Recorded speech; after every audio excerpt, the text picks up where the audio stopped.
All right.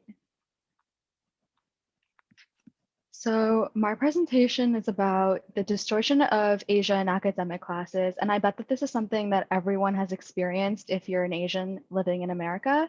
I know I've experienced it throughout high school.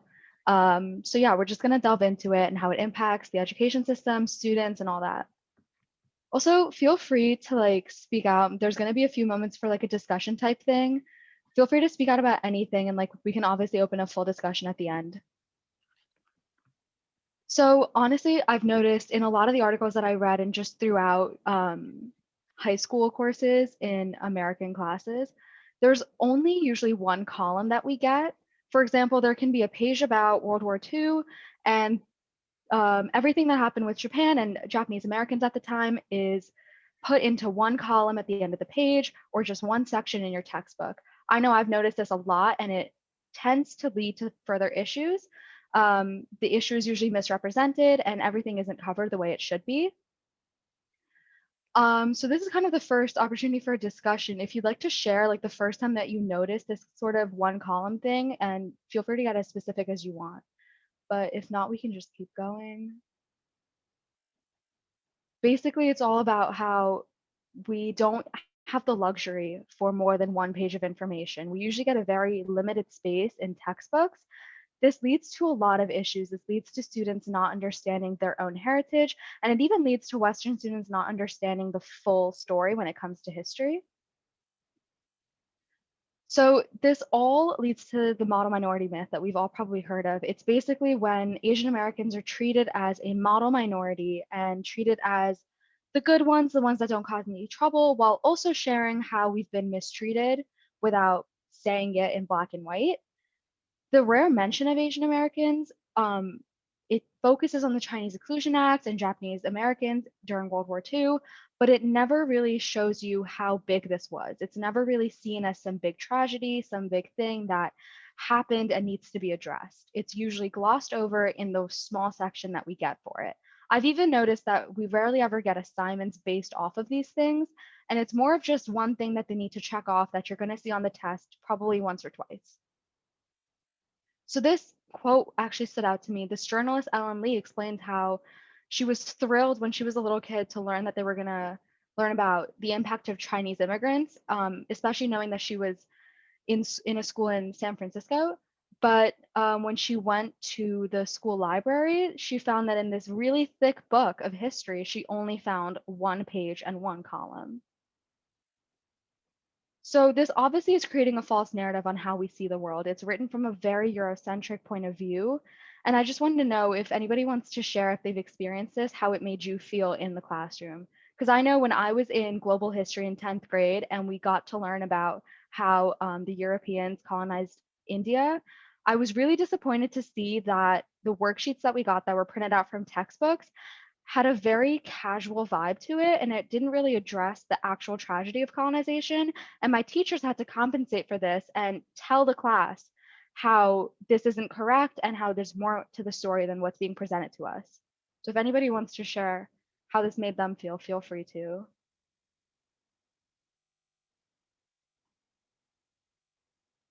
I think we have a couple in the chat that want to unmute, but I don't know if we can Oh, do them. I can't hear anybody and I also can't see the chat right now. Okay. Probably chat. Hello. Chat because there's a lot going on. Okay. I heard someone say something, so if you'd like to keep going, go ahead. Oh yeah. Basically, like my opinions are, like during like socials in class, like we only learn about Europeans and like we just learn about like the trade routes, and then it was like something about the Silk Road or something, and then the teacher just basically like in the textbook it only mentioned about Europeans and like slightly about how like it actually went across China. So like I think they need to be like more descriptive about it because we're not only looking at like European side. I think we should know like what the whole world did and stuff. So yeah, that's my opinion on this. Yeah, that's a great point. And especially because this history is usually so interesting. And I feel like we deserve the right to get the full story the same way that we do about many other places across the world throughout history. Does anyone else have anything to say or? I can move on. I feel like textbooks also tend to like villainize East Asian countries a lot, Yeah, for sure. I always noticed that whenever we especially got the China. Like wars. the xenophobia is so prevalent by just like reading it. There are like lots of backhanded comments whenever we talk about China's inventions, and I'm like, why? Why is that happening? It's a bit disheartening. And also, they never mentioned the effects. Like you were talking about Indian history, right? They never mentioned the Bengal famine, which killed over 3 million people. I think that's pretty major, since it killed 3 million people. So, but we never talked about that. So the effects of colonization are never truly discussed or explored. Yeah, I honestly, we've been learning about colonization for so long, yet I never knew until last year when my teachers went out of their way to tell us about the opioid crisis in China and because of like, and how the Europeans used India to like get all that stuff done. So it's little things like that that honestly add up to so much that we're not sharing, and it makes you wonder why. And that brings me to my next point. Actually, we notice that all this stuff is written from a very Eurocentric point of view. It almost seems like they're trying to convince you that nothing bad really happened because in the end, somebody profited and that's how the world is the way that it is. Um, so it pushes a certain narrative. As I said, it's time to debunk these myths because we owe proper history to be taught. So I always used to wonder why we never talked about the fact that this was written from a very Eurocentric point of view. I especially noticed this when my teachers would start off the year by showing us how there are many different projections of the map. And I would always stop and think like, okay, well, there's a pretty obvious reason why they made Europe in the middle. There's a pretty obvious reason why they made certain countries and continents look so big when in real life, it's not really like that. So that led me to this point. Why don't we learn this stuff when they bring it up? I learned from all my research that it's honestly just an attempt to reinforce this narrative that Asian immigrants are refugees and they're fortunate to be helped and saved by the US.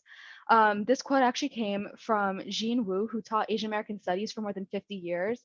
And a lot of many other professors like this have noticed that this all leads to the same sort of narrative that they're trying to tell about Asian Americans. And it's honestly very unfair because it puts the US and the Western world into a very good light as almost a savior. But if we uncovered the truth, it would put them in a really bad light. So it's time to repair the narrative. And I mentioned earlier that my teachers last year would try to give us the full picture and they would try to compensate for what these textbooks missed out. But it's more than just what each teacher can do, because I know that there are many teachers out there in my high school that didn't get the same experience that I did, or their students didn't get the same experience as I did. And they just are continuing to live and are probably going to graduate knowing certain facts to be true when they're not. So it's time to go to the top and really change the curriculum and speak out within our own school systems. This is a really big quote, but it's basically saying that the same thing I said earlier, we're already viewed as outsiders. And then you also paint the image that we've been saved and helped by the Western world without, like, by failing to mention all the bad stuff that happened.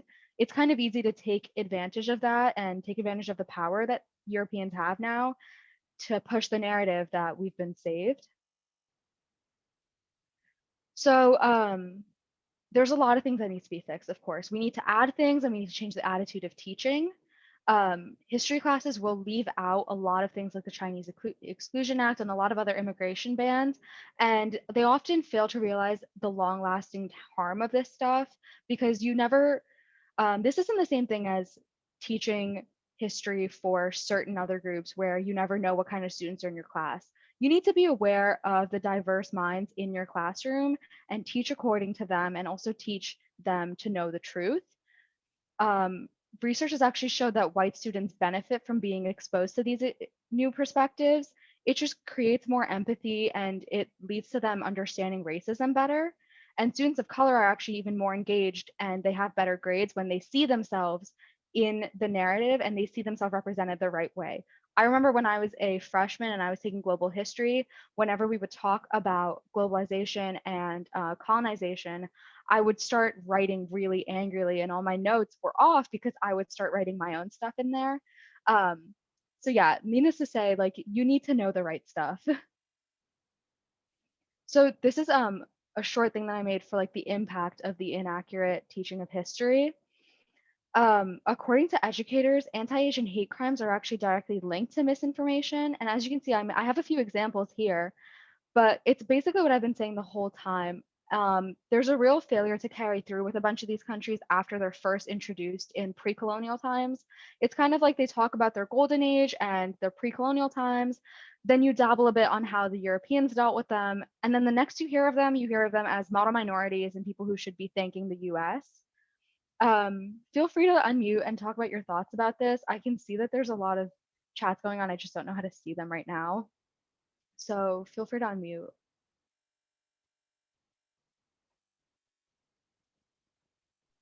I was just saying that history classes tend to act one very important aspect as well, like how these acts influence the social perception of immigrants.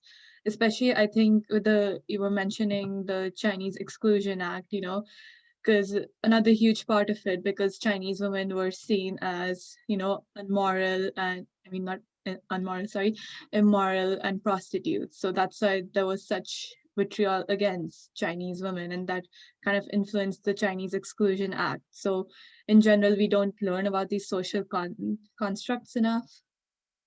Yeah, I agree. And it's really harmful, especially because there are going to be students in these classrooms that are going to see themselves being reflected from the lesson. And they know that this is not right. They know that these are just stereotypes, but these are a lot of impressionable minds, whether they're people of color or white people, that are just leaving with the wrong idea about all Asians. I've also noticed that I think we mentioned it earlier too, the attitude that we have when we talk about certain places. And I've always noticed that whenever Japan is mentioned in a history class, the way that they talk about Japan's accomplishments, it's always in such a harsh tone, always treating them as like an enemy, always saying that like, oh yeah, they did all this stuff. And then it gets left at that. So all of this stuff is super harmful. Um, I've noticed it even when they talk about India and like they push this whole like third world country narrative without really going back to explain why and how we led to becoming such a third world country, because it's all rooted in the same place. And another aspect of this is even when they fail to mention Asian American people who have impacted America. Like Asian Americans have done so much for the US, and instead we're taught about mostly white people when it comes to any movement that took place in America. I would like to add on if you guys don't mind, but like, Of course. I think that like not teaching about like the severity of like racism and oppression towards like Asian people, like in the history of America has like really like led to the invalidation of a lot of like experiences by POC because like I feel like because not a lot of people know about the history of like oppression towards Asian people, like when people like call other people out for like cultural appropriation or like making jokes or whatever, a lot of people are very quick to like brush it off and like excuse it. But that's because they like a lot of people don't know like how bad it was, you know. So yeah. Yeah, I agree. I've always noticed on the internet and all other places, racism towards Asians is very often downplayed. And you're just told to laugh it off. And they're usually like, I can admit, like anything I face has been kind of harmless. And I was like, okay, well, I should laugh it off because it wasn't even that big of a deal. So many people have it worse. So many other marginalized communities have it worse. But at the same time, when you go back and learn that the root cause of this is misinformation, it kind of ties it all in together, that why are we left to this kind of representation when we deserve equal representation and accurate representation? Because it's so unfair to put the Western world in such a good light, um, out of fear that that all these truths are gonna make them look bad. Because if you've done something wrong, then you've done something wrong. And also, I would also like to add on about like how the media likes to push a lot of stuff about like anti-China and like with that like anti-communism. Like I remember um like prior to this like coverage about like Asian hate crimes, like pretty much all these like major like news like websites or like whatever, they would constantly talk about like whether they could call it the China virus or like how China was responsible for the coronavirus. And that just kind of like was like another catalyst on top of like the pandemic that made the spike in like Asian hate crimes. Yeah, I agree. And I actually see it a lot when people, recently, when I've seen a lot of posts about the conditions in India, I notice a lot of these comment sections are people saying, well, you could have handled that and all this stuff. And then they fail to listen to people of color when we try to tell them how this all relates to everything. So I've seen a lot of this. This is actually like the end of the presentation. So if we'd like to open it up to a full discussion, that's a really good idea. You were mentioning the COVID response in India. So another huge factor with that was India has signed a bunch of contracts with some European countries and some Western countries in general, where they ship out a lot of raw materials for ventilators and other medical equipment that's required to handle these sort of situations. So that was like we the exports were increased by 739% to be exact, a huge number. So that kind of led to depletion over here, but they don't mention that because, like you said, it's gonna make them look bad. So, and then I feel like even this is a smaller nitpicking topic, but I feel like, and then people will share this fundraiser like Help India Breathe and stuff like that, and many of them are not even aware that it's a fake fundraiser. Even if they could have done more research instead of just spreading it around. I don't know. Yeah. Another thing I wanted to share as well is that even though they're sending support, I feel like by not releasing the vaccine IP or releasing those patents, it's almost like it's not even helpful, right? So they're just like essentially hoarding resources and um, that intellectual property, and that's really hard to see. Yeah, and I completely understand your frustration too. Like, it's all really disappointing to see.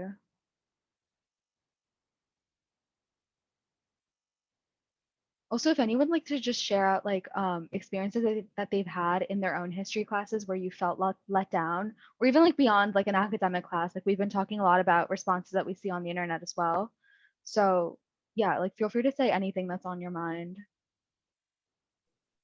Okay, like I remember in AP World last year when we were still like in person, we were talking about like India, and then this kid like was talking about like this stereotype about how like the food like really smells, and I feel like I don't know, it's stuff like that that's like really like harmful, and also it's like so normalized that like no one really like said anything, but it's like I don't know, it was like really like bad and like really awkward too. Yeah, completely. I've honestly like I've heard those types of jokes like directly, and I just know that like if the history was taught properly, if everything was fully disclosed, people would think twice before making insensitive jokes like that. Because of course it is like a very minor joke to make and it's not really directly harming anybody. People really fail to see that it is still something that you wouldn't have said if you knew the full picture. And also he was like East Asian, which I feel like also kind of ties into like the issue of like um interracial like racism, like especially from like East Asians to like other Asians, because I feel like I don't know, like maybe because of like colorism, but like I feel like a lot of like East Asian people like discriminate against like South Asians. Yeah, I've actually read somewhere that it's all a part of the model minority myth that this Eurocentric view has actually pit minorities against each other. I don't know if it's the same cause for like East Asians versus South Asians, but I know that it's the main reason that a lot of Asian Americans feel a certain way against Black people and other people of color in America. There's a very different attitude. And it could be just two groups of immigrants, one from Asia and then one from Mexico. And it's the conversations are so different.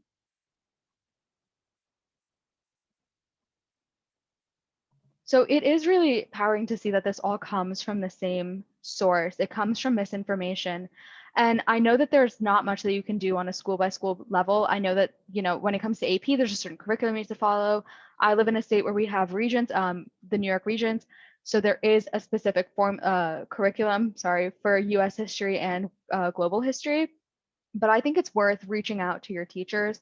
I tried doing this in last May or March or something, and I reached out about how you need to be more representative, just change and tweak the attitude of how you teach things. Because I actually ended up benefiting a lot from having teachers that showed you the textbooks and then gave you the truth alongside it. This even comes down to the books that we read. I'm not exactly saying that English teachers need to start making people read some crazy book about that pushes a completely political idea. I know that they can't do that, but just having books that you read in English where the characters happen to be Asian or people of color, it really makes a big impact on readers without even knowing it. And it gives you a broadened perspective on how the world works. But I feel like a lot of like the ways that people like portray Asian people in media, like I don't know, I feel like a lot of them, they like portray like Asian people as like harmful stereotypes. So I mean, like I don't know, it's kind of like hard to like find like examples of like Asian people that are not like misrepresented. Yeah, I understand that. Well, when it comes to books, my recommendation would be books written by Asian authors writing about Asian characters. But like you were saying, Asian people are usually very misrepresented in the media. And we see this with a lot of other minorities and marginalized groups, and it's usually fixed in the classroom when teachers teach you the real history of how all this stuff happened. They teach you about this marginalized group. They try to teach you the full picture, and we don't see this when it comes to Asian history at all.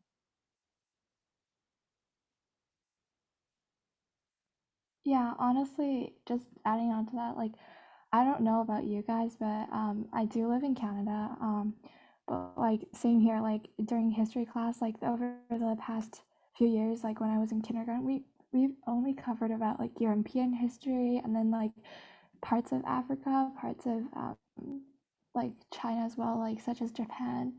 But like the thing is that they never go in depth, which is really, concerning and really like hurt because there's people out there who has like countries who has histories as well, but they would just like deny and like don't cover it for some reason.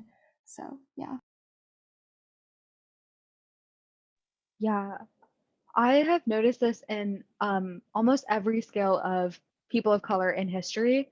I've noticed this when they talk about colonial America and the indigenous struggle is really glossed over. It's almost like it didn't happen the way that it's taught.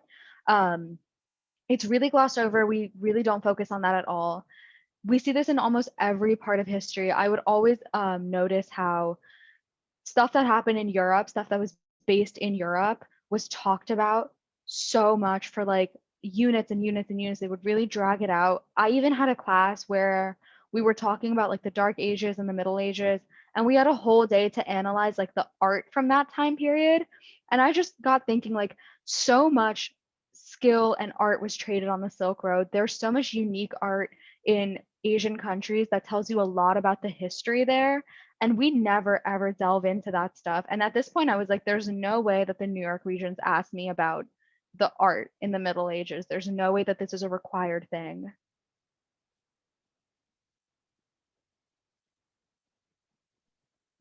Yeah, that is extremely true. Another problem I see is how there's so much misinformation spread through these history classes on some major Asian religions like Buddhism, Hinduism, and Islam. And I think the best example, I mean, I know this is like kind of a minor example, but out of all the units that we did in world history, I got the lowest score on Hinduism and the India related unit, and I am Indian. I've lived there and I've learned the history. So I I was so confused by the test because there was so much misinformation on it. Yeah, I remember I had one of those tests once when I was in 6th grade. And I remember in the unit and even on the test, I was like, this doesn't seem correct to me. And like the only solution was, okay, well, you need to write down what they think the correct answer is for the grade, which just shows how much more harmful this is. Like I did mention, Asian Americans and people of color do get better grades when you're teaching their history the right way. And I think the bad part about all of this is that even when they talk about the Asian history, they don't talk about the good things, the heroism, the good part of the history. All they talk about is the bad side of it, the negative part of it. The positive side and the nice picture of how the country's richness and the tradition, like everything is kind of history only. How they fought everything, how they achieved, for example, in India, since I'm from India, I can only talk about that in much detail. How they fought and they got the freedom and how they achieved what they achieved. So they don't talk about the good things, I feel. It's always the negative side portrayed, even in the movies, even everywhere else where they show the ads, they show the dirty side of the country, not the nice things that they have done or achieved.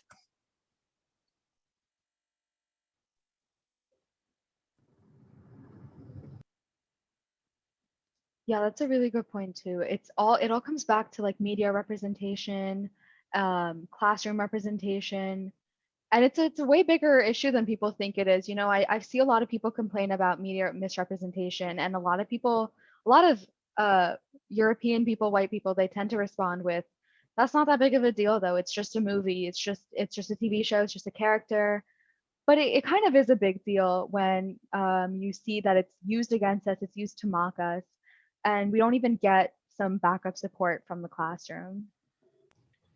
And something else I was going to mention as well is that even from like an American perspective, right? So much of like when you look at just the history of Black people in this country, so much is actually related to India. And we talk about like Ambedkar, we talk about the caste system in India and how that relates to here, and the justice, the struggle in both countries and how we fought that and how we, where are we now? And I feel like there's so many nuances in even relating US history that they don't even cover, which kind of surprises me as well.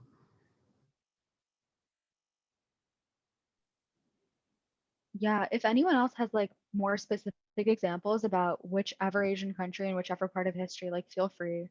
Because this is honestly like this sort of discussion, it teaches you so much that you miss out in a history class, which is so disappointing that I read in one of these articles, Asian people are kind of just left to fend for themselves to learn about their own personal history. I feel like I didn't know so much about India until this year, which is kind of disappointing because I've taken like, you're required to take like 2 years of global history. So it's sad that we have to be left to these methods to like find out about our history. We should be taught this stuff in school. And then you go to like the first person that I quoted, she went to her school library. She wanted to see more about Chinese people in America. And she only got one page.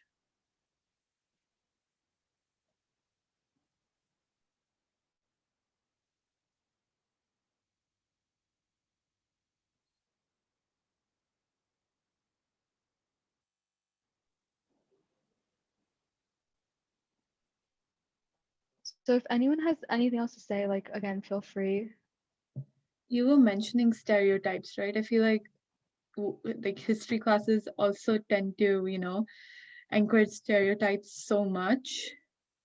For example, well, I don't know, this is specifically history, but in general, I've seen the Indian creepy man in my DM stereotype, and I'm like, okay, I'm not the biggest fan of Indian men as well. Like, I dislike them. I have reasons to dislike them, but you can't just villainize all of them, Yeah, that's fair. And you don't notice And that to happen. mention, I used to live in India for 12 years. Yeah, continue. Oh, sorry. It's There was a okay. lag. I'm so sorry. I was just gonna say like you don't notice that happen in to people in marginalized groups that are represented. You usually do see it because all racism is taught, but there's a reason that a lot of racism towards Asian people is just brushed off. Yeah, and I've personally lived in India for around 12 years now, and I've been living over here for 2 years. I can confidently say that I've seen a lot more harassment and just hate towards women over here than in India. I mean, and I used to live in a big city in India, and I live in a suburb over here. So you would think that I would see less, but no, I actually see a lot more. So just kind of that misrepresentation also incredibly harms us. And this is another smaller point, but they keep on talking about the caste system in Hinduism, and there is no caste system in Hinduism. It was a cultural construct. social construct. It was literally never part of the religion. So again, like I said, a lot more misinformation. Right. And I very clearly remember when we learned about Hinduism and other world cultures in middle school, and we were made to draw and like memorize the pyramid. And I'm pretty sure everyone's seen like one of those pyramids with the class system. We've seen it like throughout history.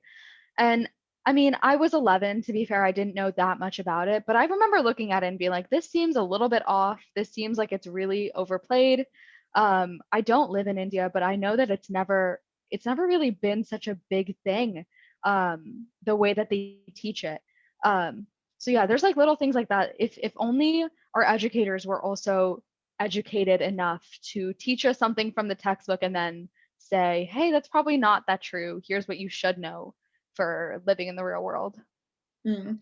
And I feel like people are also systemically trying to shut down Asian representation. For example, have you guys heard about the College Board scandal, where I think for AP World History, they were trying to cut down a few periods that contained world history, like some major parts of world history in them. Oh, really? Yeah, they were trying to do that, and majority of it contained Asian history. Wow. Yeah, I mean, I don't think it gained a lot of traction because it was a few years ago, but it still shows you how, how systemically they're trying to shut down Asian representation. And, you know, Yeah, you're so College Board right. is practically a monopoly. They're practically a monopoly. So, Yeah, so much to get into there. mhm. Um, Yeah, I'm just reading the chat right now. But yeah, a lot of times we do see the textbook being used against us. And I find that really messed up. I'm really glad I keep talking about my history teacher from last year, but I would raise my hand very often to debunk something that we were being taught. And I'm really glad that it was always appreciated. And it was kind of shared throughout all of the people of color in the classroom. But there's a lot of chances that you're not going to get a teacher like that that's going to say, yeah, I think you have a really good point considering that this is your country. um, I've seen that happen a lot, that the textbook is used against you. It is disrespectful, and it's just really messed up.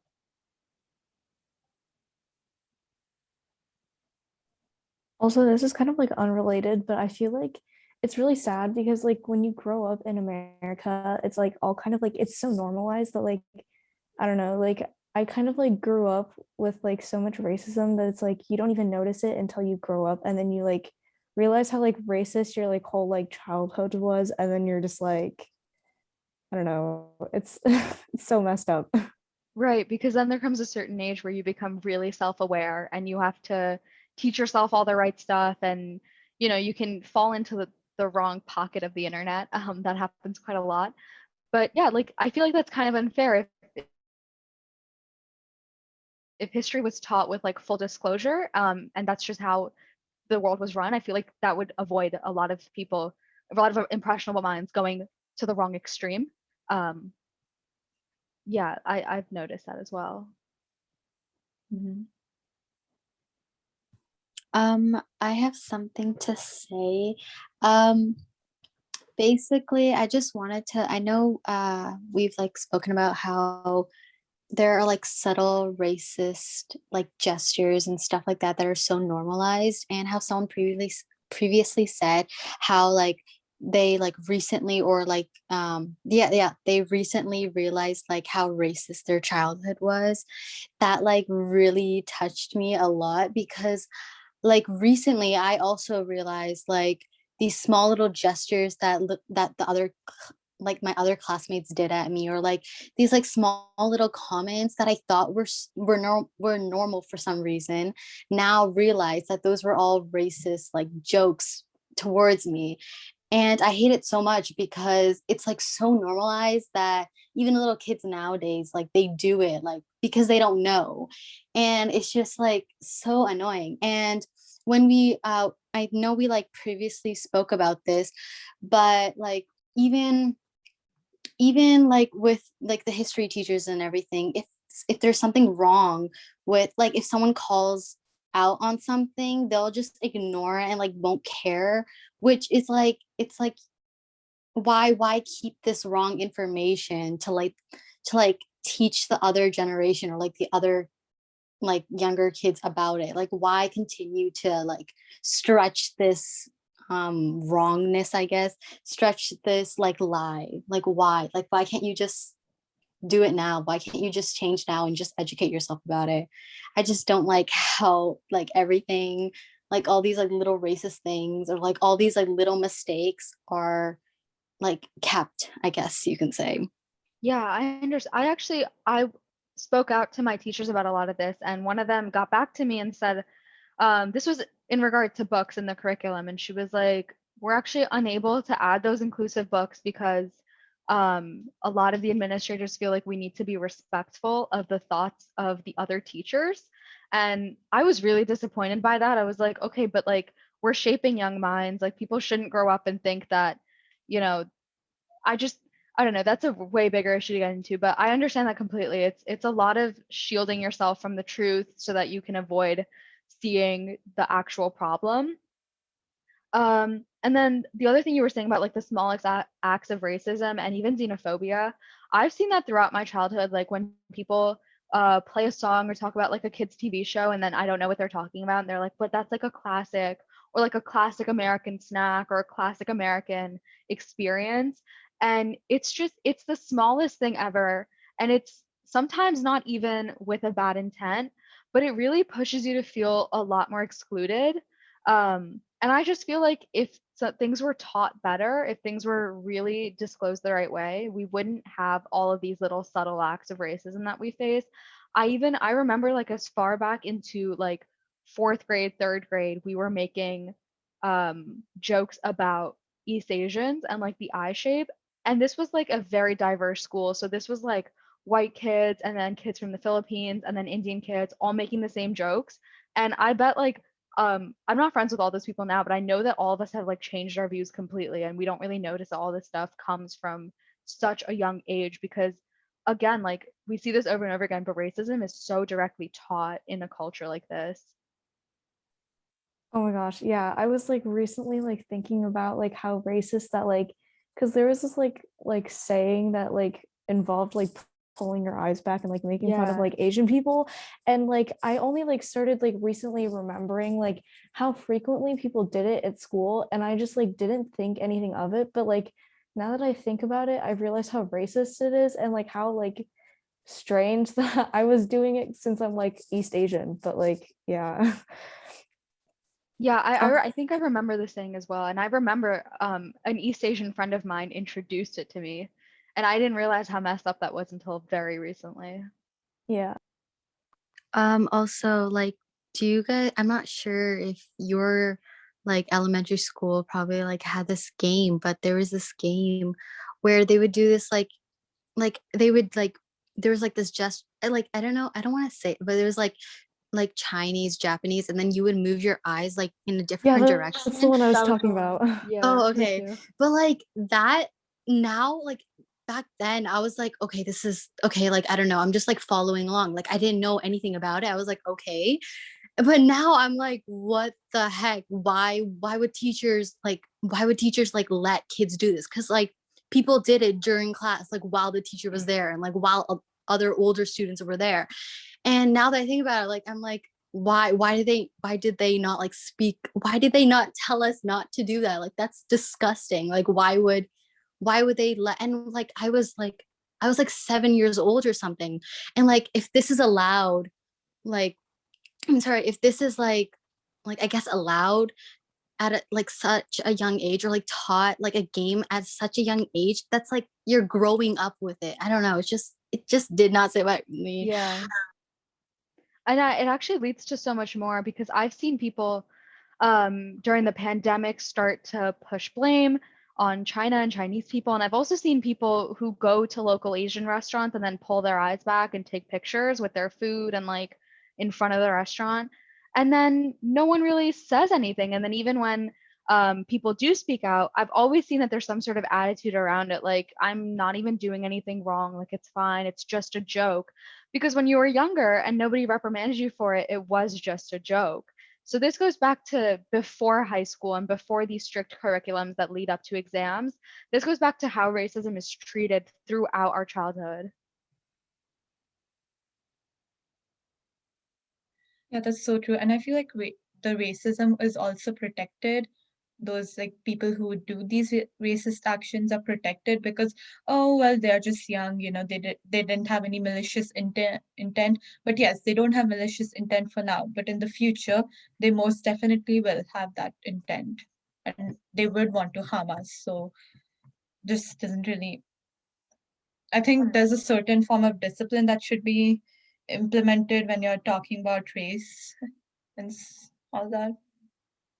Yeah, and along with just teaching respect overall, it's people who grow up thinking that this stuff is just a light joke who end up going into the wrong extreme, and then they think that they can do whatever they want because it's up to them and it's kind of just a joke, and they think that everybody agrees with them because it's a joke that they haven't gotten in trouble for yet. Yeah, like to build off of that, like the Atlanta shooting, like the way that so many people were like defending or justifying his actions as like because he was so like sexually like attracted to them that he had to like get rid of his like, like his yearning for like Asian women, but it's like, and then like so many people were like justifying it, and it's like, I don't know, it's like reason like little small things, like little jokes and stuff, like the way that people like brush it off like leads to like so much greater things that it's like, I don't know, it's really crazy. Yeah, and again, those are one of the things that if you really um, dive into Asian history and Chinese history and how Chinese people and Chinese women in particular have been perceived throughout history, you'll see very clearly that this wasn't just a very bad crime, it was a racially charged very bad crime. Um, so it's all these things that lead to the same thing. It leads to a lot of misinformation and a lot of information that we've been missing out on. Something that I've seen a lot lately happening is the fetishization of Asians. They're so quick to make stereotypes, maybe from from TV shows we saw when we were younger, and what the media pictured as what Asians are supposed to be, how they're supposed to act, how they're supposed to dress. And people are taking that to context now instead of getting educated over it and think that, oh, I can do this and fetishize this person like this because, I was taught this way. It doesn't matter. Like they see a lot of the time they'll see them as physical objects that they could just fetishize. Like someone I see a lot is how like you may see like maybe a East Asian on TikTok and they're so quick, or like in the media in general, to compare them to some type of anime character, which I like. That just creeps me out because that seems so uncomfortable knowing that you'll always be compared to something unreal when you're completely real. Yeah. Oh, also about that, sorry, about that, like with the whole like comparing someone to like an anime character or like a K-pop idol. Whenever I see those comments, I'll reply like, you shouldn't be doing that. That's like very disrespectful. And then there would be like hundreds of comments replying to mine saying it's just a joke, like it doesn't matter.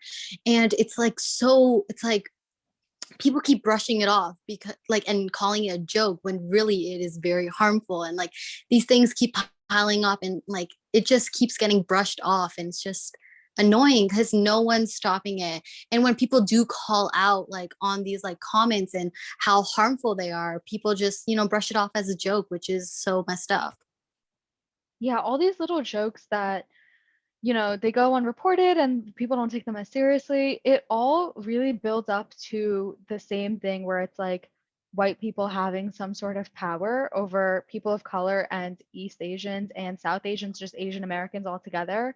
Because the more and more that we speak out, I've always noticed that there's going to be people who are going to disagree with you and not listen to you. And somebody also mentioned earlier interracial, like internalized racism, I think. I don't think I'm using the right term, but I one time I commented on a video that showed like the bad parts of India and just left it at that without really showing everything good and giving any context. And I was like, that video and like the comments on that were so hurtful. And I had like Indian people reply back to me saying that like, well, don't get hurt at the truth. Like it's just the truth is just how it is. And then so many like white people and American people being like, okay, well, that's just how it is. Like like stop being dirty then and all that stuff. And it's just so disappointing to see that stuff. Like this is what happens when people don't listen to people of color and when people just brush over these jokes and brush over to the response to these jokes. Exactly. And I was just going to share that I find that because they're not taught real history in history classes, basically to be accepted, we have to have closer proximity to whiteness. And then you see that not only in high school, then you see that in the corporate world, et cetera, et cetera. And you, even when you can recognize it, it's so difficult because you're like, okay, well, to fit in, right, to their society, this is how I have to act. And you feel like a part of your identity is then being like chipped away, essentially.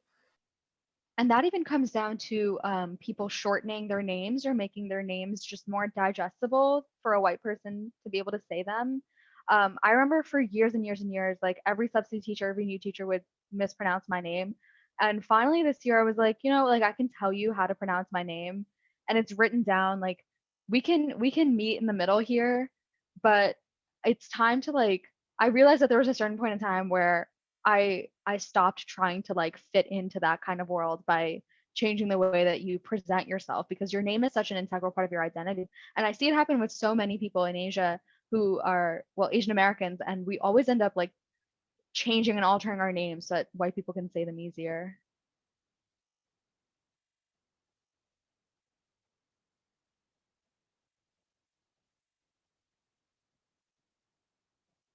All right, that was really good discussion, and I really hate to cut all of you off, but it has been almost an hour, and I'm sure that you guys have had a great time. And then I'm sure our speaker today is also really happy that this was very successful with you guys. So thank you so much for coming, and then I'll have our speaker end it off today. Yes, thank you so much. I'm including my Instagram handle and my email address. Like, feel free to reach out if you want to continue this discussion. I'd be so down for that. I'm also just going to show you like some of the websites that I used. It's a lot in one page. I realize that, but if you just want to take a screenshot or something, these were all really good reads. It was definitely like time well spent reading all this stuff. So yeah, I had a really great time with this discussion. I honestly, it's disappointing, but I'm glad that it happened. But I like that I learned so much in this discussion, so much more than I ever had in a history class about Asian history. So thank you so much for everybody who wrote in the chat, everybody that spoke out. I loved hearing all these perspectives. And honestly, like, fight for your education at school. Like, what's the worst that can happen?